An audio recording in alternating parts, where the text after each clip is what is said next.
Wine Searcher Advent Calendar 2024.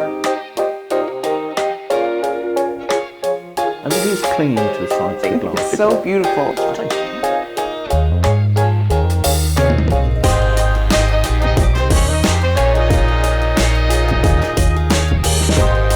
Welcome back, everyone, to day 24 of Wine Searcher Advent Calendar 2024.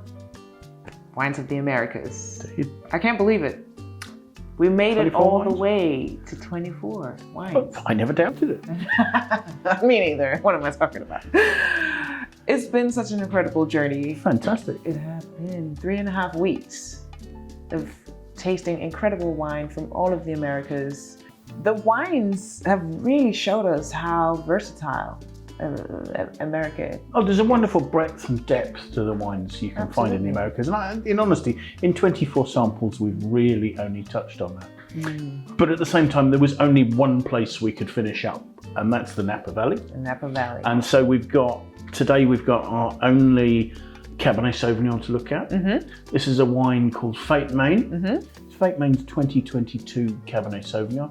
Now, Benoit Touquette, who's the winemaker and the owner for Fait Main means handmade. Handmade. So that's expressing that these are crafted wines, artisan-made wines.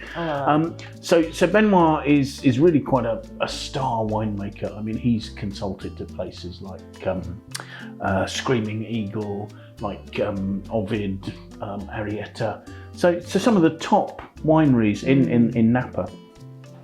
And he specialises in Fait Main in making single vineyard wines. So he makes wines from some of the really well-known plots in some of the best areas of the Napa Valley. From Oakville, he makes wine from the Beckstoffer, Missouri Hopper vineyard, or from St Helena, he makes wine from the Las Piedras vineyard. From Yountville, there's a vineyard called Sleeping Lady. So he makes those individually, but once he's made those, he makes a blend of all those single vineyards, and that's what this wine is. And there's only 1,200 cases of it made a year. So this is a wine that sort of sums up the nature of Napa. So you've got St Helena, where it's warmer, Yountville, the centre of Napa, where grapes first started growing, Oakville with its lovely rich heritage and those wonderful bench lands that create fantastically deep, complex Cabernet Sauvignons.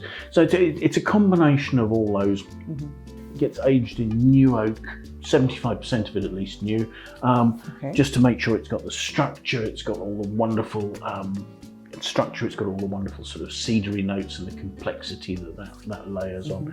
So yes, I mean, a classic California finish to our journey around America, I think. I am really starting to understand why this is the 24th. This is the wine that we finish with. So, well, yeah, I hope so. Perhaps not the most expensive wine in Benoit's range, but probably the one that best sums up where it's from, the Napa Valley. So, shall we have a look? Absolutely, let's do it. So, first of all, unsurprisingly, you've got a wine that has a real depth of colour there. There's some vibrancy. It holds its colour well to the rim, and it's clinging to the glass as we swirl it. I'd almost suggest it was sort of staining the glass red there slightly. It's beautiful. I think the alcohol on this is something like 14.6%, isn't it? So there's a good richness and a ripeness. That's quite good alcohol for Cabernet Sauvignon. The wine is an opaque black ruby. It's got that lovely vibrancy. So let's see what we make of the aroma, shall we? Let's see. Oh, wow. There's a richness, isn't there, that really pulls you in. There is that sort of lively cassis note, but then behind it there's an earthiness, a chocolatiness. There's a real weight of fruit in there, I think. So that's for taste.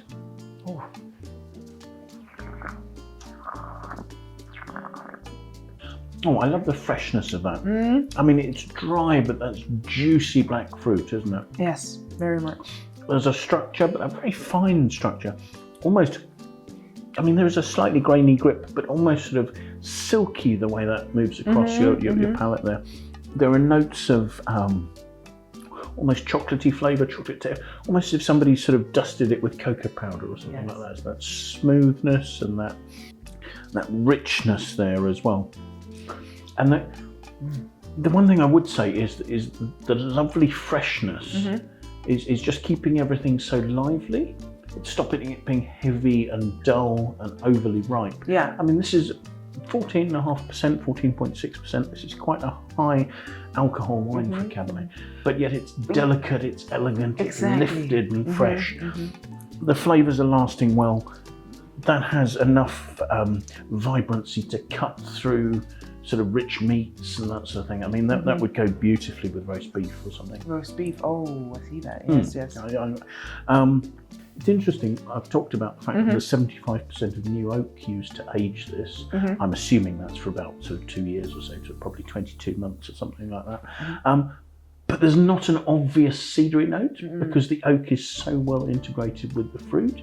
Perhaps just at the end where there's a little bit of warmth from the alcohol, you're seeing sort of nutmeg and cinnamon notes. But it just peaks that up. It peaks, but it's not extremely noticeable or anything. They don't it's stand just out. Very subtle. It's a wine that's got a lovely intensity. I think it would age beautifully. But who needs to? I think it's lovely. I mean, do you enjoy it? I am absolutely enjoying it, and this is the wine that I'll be drinking tonight. It's. I think it's a great culmination to our collection. Absolutely, I think it's a wonderful way to finish this journey on this wine. This has been an incredible experience. Thank you, David, for all of your knowledge. I've learned so much, and I really can't wait until next year's Advent calendar. Fantastic, yes. I'll be tuning in, that's for sure. Great. I want to thank Wine Searcher for the Advent calendar. I think it's an incredible idea, and I want to thank everyone at home for following us for 24 days and being on this journey with us. And I really hope that you've enjoyed it just as much as we have, and that you've learned as much as I have, discovered new wines, and maybe even found a new favorite wine.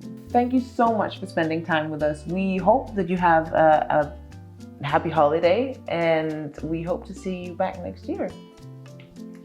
Bye now.